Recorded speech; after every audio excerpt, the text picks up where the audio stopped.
Artlist.io.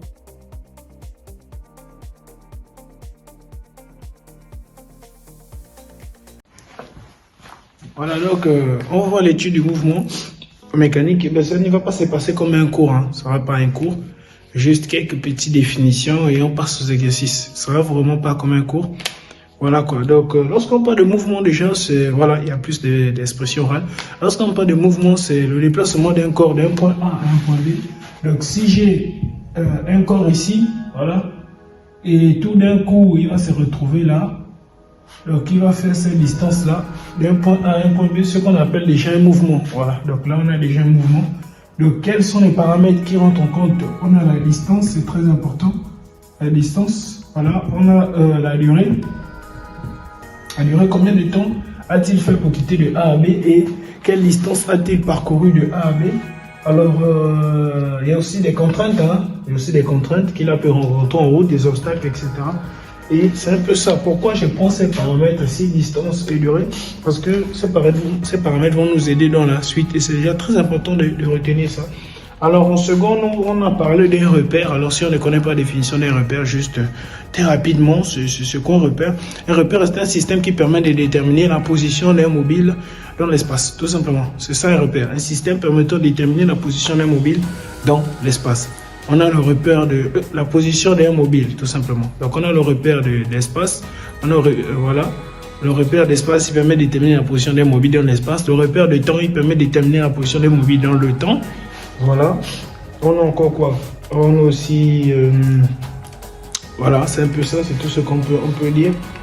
Déjà ici, donc c'est vraiment pas un cours, c'est vraiment pas un cours. Je n'aimerais vraiment pas faire ça comme un cours, mais juste des exercices, surtout des exercices qui m'ont dérangé. Alors juste pour rappeler, hein, pour ceux qui sont en seconde, lorsque vous allez vous rencontrer un repère comme ça, déjà, pour, on veut dire O, I, J, et on a un point M ici. On a l'origine, c'est O, on a ici c'est J, ici c'est I.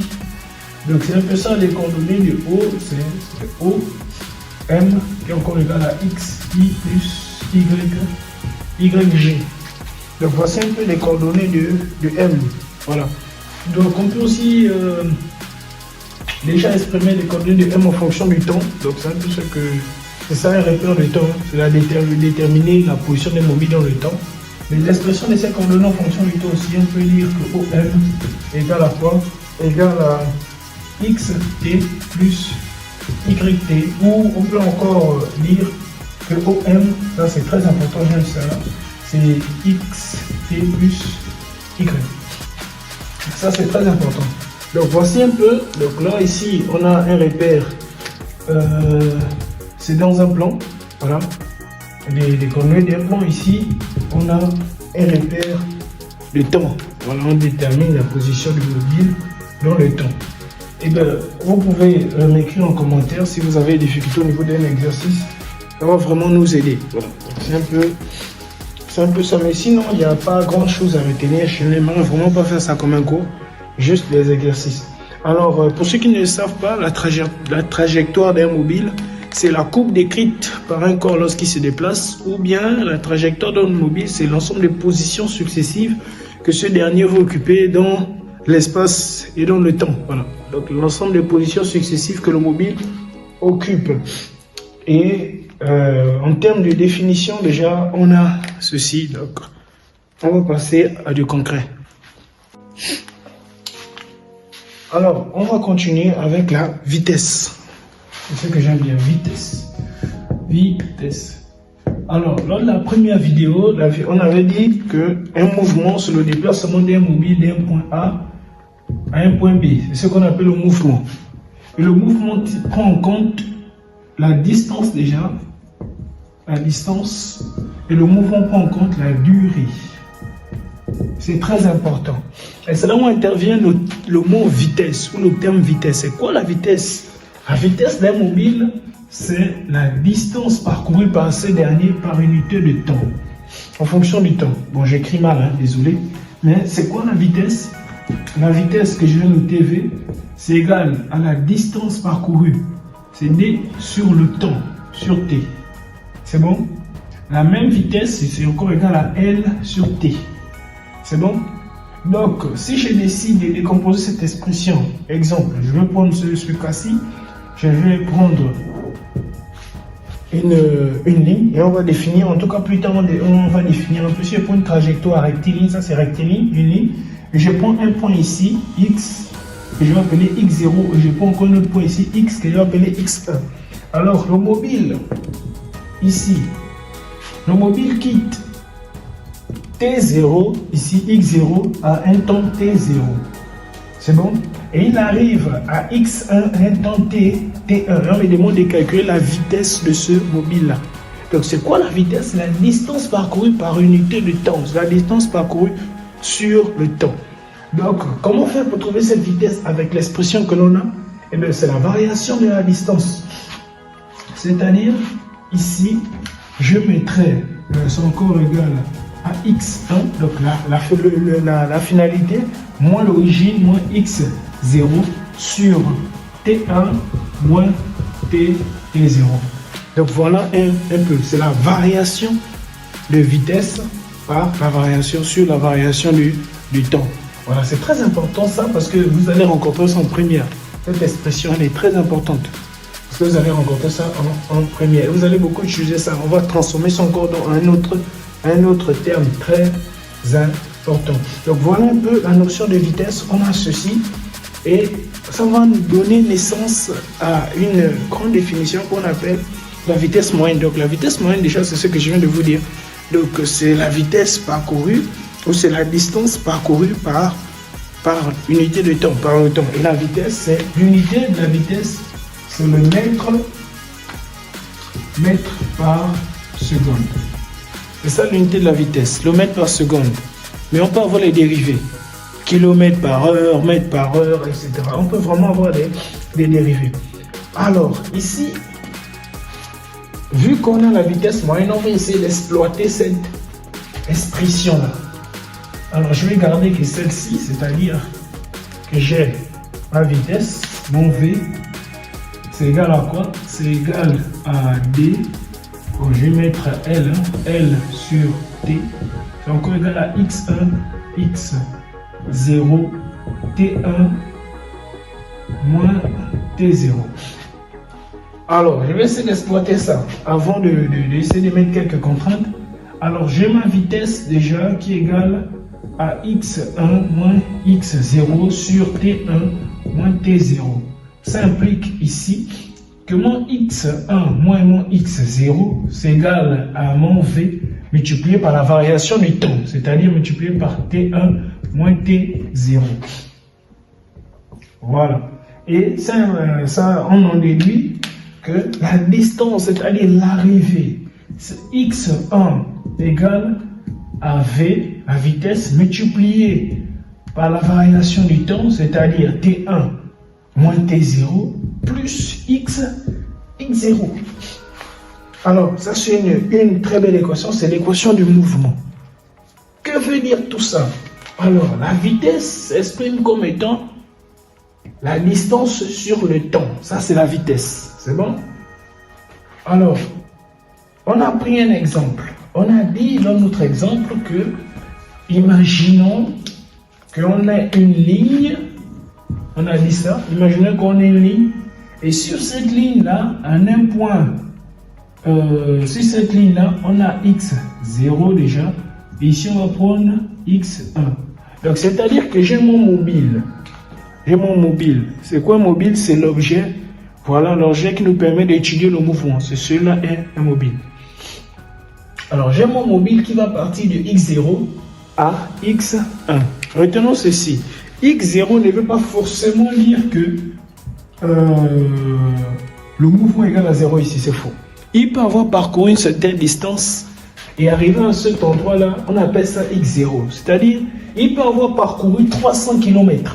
Donc le X0 peut être 300 km. Et le X1, maintenant, on va ajouter 300 km plus. Mais le X0 n'est pas toujours 0. Retenons ceci, le X0 n'est pas toujours 0. Parce que dans vos exercices, le plus souvent, nous allons rencontrer que x0 donne 0, 0. Non, x0 n'est pas toujours 0. Et t0 aussi n'est pas toujours égal à 0. T0 peut être égal à 2 secondes, T0 peut être égal à 3 secondes, T0 peut être égal à 9 secondes. Donc T0 n'est pas toujours égal à 0. Retenez ceci et c'est très important et lisons bien l'énoncé. Voilà. Donc, on va essayer d'expliquer ça. Donc, notre mobile part de x0 vers x1. Alors, on appelle ça une variation des distances. Donc, comment faire pour trouver la distance totale, d total égale à x1 moins x0. C'est ça mon d total. C'est bon? Voilà. Alors, il part à un instant t. Il part à un instant t0 et arrive là-bas à un instant t1. Alors, c'est quoi le t final? Le delta t final, c'est égal à t1 moins t0. Le delta t final, c'est égal à t1 moins t0. Donc, c'est ça mon delta t final. OK. Ça nous permet d'établir la relation de la vitesse. On sait que la vitesse, c'est égal à la distance parcourue sur le temps. Alors, comment faire pour comprendre cette équation? Déjà, je remplace différents termes. La distance, on m'a dit que c'est la variation déjà. C'est la distance, mon L égale à x1 moins x0 déjà. Donc, je remplace mon L par mon x1 et mon x0. Je remplace mon t par mon t1 et mon t0. Alors, qu'est-ce que je fais? Je décide de chercher x1. Pourquoi je cherche x1? Parce que c'est l'équation du mouvement. C'est l'équation du mouvement. C'est-à-dire la position finale du mobile. Le mobile peut effectuer n'importe quel mouvement, mais quelle est la distance finale du mobile? Ou bien quelle est la position finale du mobile par rapport à sa position d'origine? Et vous qui voulez faire, c'est pas l'armée par exemple, pour pirater les missiles, pour lancer les missiles, etc. Il faut apprendre ça, c'est très important. C'est vraiment très important. Donc voilà un peu. Et donc l'équation de mouvement va me donner, pour ceux qui s'en sortent un peu en mathématiques, ça va me donner tout simplement en fait, qu'on multiplié par delta t, si on peut dire comme ça, v multiplié par t1 moins t0 plus x0. Et c'est l'équation de mouvement rectiligne. Ça, c'est l'équation d'un mouvement rectiligne parce qu'on a fait ça sur une droite. Donc, voici un peu, c'est l'équation d'un mouvement rectiligne. Donc, c'est un peu ça. Alors, on va un peu essayer de pimenter un peu la sauce. Je vais essayer de faire ça. On va essayer d'aller un peu au niveau du graphisme, de nous déplacer au niveau du graphisme. Je vais faire ceci. Voilà. Alors, je vais prendre une droite qui passe par l'origine des axes et qui va surplomber, qui passe par l'origine des axes et qui va surplomber mon repère. C'est bon? Alors, je vais prendre un point ici et je vais prendre un point là.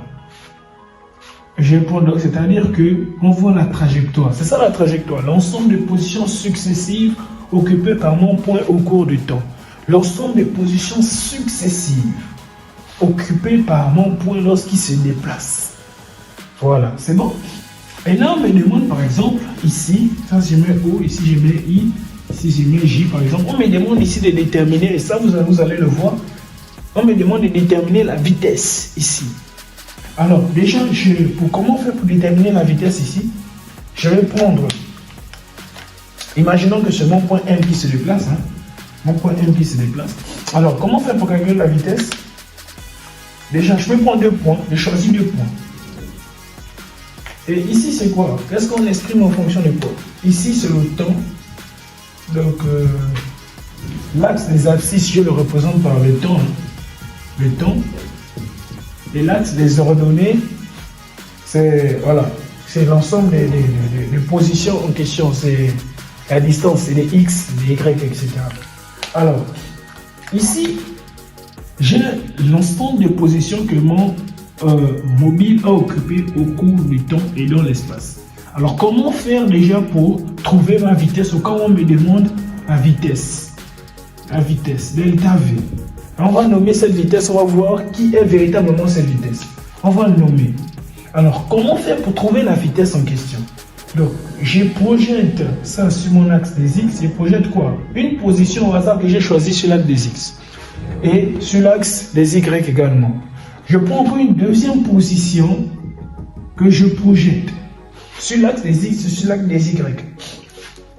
Alors, j'ai projeté deux positions au hasard vraiment que j'ai choisies. Je pouvais ne pas choisir ceci, je pouvais choisir ceux qui sont là. Hein. Je pouvais vraiment choisir même celui qui est au bout là-bas. Je pouvais vraiment faire n'importe quoi. Je pouvais choisir la position qu'il me faut. Vraiment n'importe quelle position. Alors, vu que j'ai projeté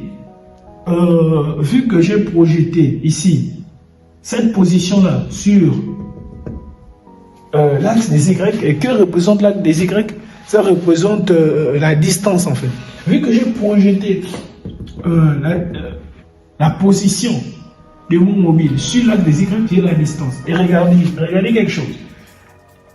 La position qui est ici est supérieure à celle-ci. Donc on va faire la variation du haut, celui qui est en haut, la position qui est en haut, moins la position qui est en bas. Donc ça va me faire par exemple, si j'appelle ça mon X2, par exemple ici j'appelle ça mon X0, par exemple, c'est à cause qu'on dit X0 n'est pas toujours égal à 0. X0 n'est pas toujours à l'origine, c'est faux. Donc c'est un peu ça. Donc ça va me faire que ma vitesse, voilà, sera égale à quoi? À X2 moins mon X0 sur, et là je projette ça, mon X2 que je vais projeter maintenant sur l'axe des temps, voilà, sur la période, sur le temps. Quand je vais projeter ça sur l'axe des X qui représente le temps, ça va me faire T2 moins T0. Et j'ai ma vitesse. Donc voilà un peu comment appelle-t-on cette vitesse-là. Et ce que je viens de faire, c'est la vitesse instantanée. Donc la vitesse instantanée, c'est la vitesse parcourue en un laps de temps en fait. Voilà, c'est la vitesse effectuée par un mobile en un laps de temps. Je vais vous prendre le cas de votre œil. Est-ce que vous pouvez mesurer la vitesse de clignement de votre œil? Je ne pense pas. Donc c'est ce qu'on appelle la vitesse instantanée, la vitesse que votre œil effectue en fait. Voilà, la vitesse que un mobile effectue, c'est un peu ça le truc. Donc voilà un peu. Voilà, on appelle ça. Donc voilà un peu. Voilà, on appelle ça la vitesse instantanée. Et bien c'est quoi la vitesse instantanée? Déjà retenons cette formule, hein. Elle est très importante. Cette formule-ci, déjà, elle est très importante. Remarquez pourquoi j'ai pris le graphisme, parce qu'on avait déterminé sur une droite. Cette fois-ci, on a déterminé sur un repère. C'est bon? Voilà, pour montrer qu'il n'y a pas que la droite, il y a aussi le repère. Et encore